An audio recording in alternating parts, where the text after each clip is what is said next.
નમસ્કાર દર્શક મિત્રો, આપ જોઈ છો ટીવી ન્યૂઝ ગુજરાતી। હવે જોઈએ અગત્યના સમાચાર। ઉત્પાદકોની મૂડી બ્લોક રિફંડ પ્રક્રિયા સરળ બનાવવા માંગ। જીએસટી દરમાં ઘટાડો ગ્રાહકોને ફાયદો, પણ ઉત્પાદક વેપારી મુશ્કેલીમાં। જીએસટી રિફંડ પ્રક્રિયા સરળ અને ઝડપી બનાવવાની માંગ। કેન્દ્ર સરકાર દ્વારા જીએસટી દરોમાં તાજેતરમાં કરાયેલો ઘટાડો સામાન્ય ગ્રાહકો માટે રાહતરૂપ સાબિત થયો છે અને ખરીદીમાં વધારો થયો છે, પરંતુ આ ફેરફારને કારણે દેશમાં ખાસ કરીને નાના ઉત્પાદકો અને વેપારીઓ માટે નવી આર્થિક મુશ્કેલી ઊભી થઈ છે।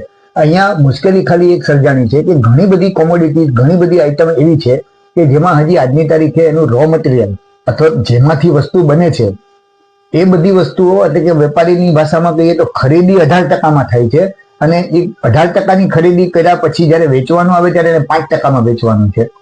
આવા સંજોગોમાં જે 13%નો ડિફરન્સ ઉભો થાય છે એ ક્રેડિટ તરીકે જમા થાય છે। કોઈ જતું રહે છે એવું પણ નથી, પણ જે ક્રેડિટ, જીએસટીની ક્રેડિટ જમા થાય છે વેપારીને, ત્યાં હવે કાયમી 5%થી વેચતો રહેશે તો એને રિફંડ લેવામાં બહુ મુશ્કેલી પડી રહી છે।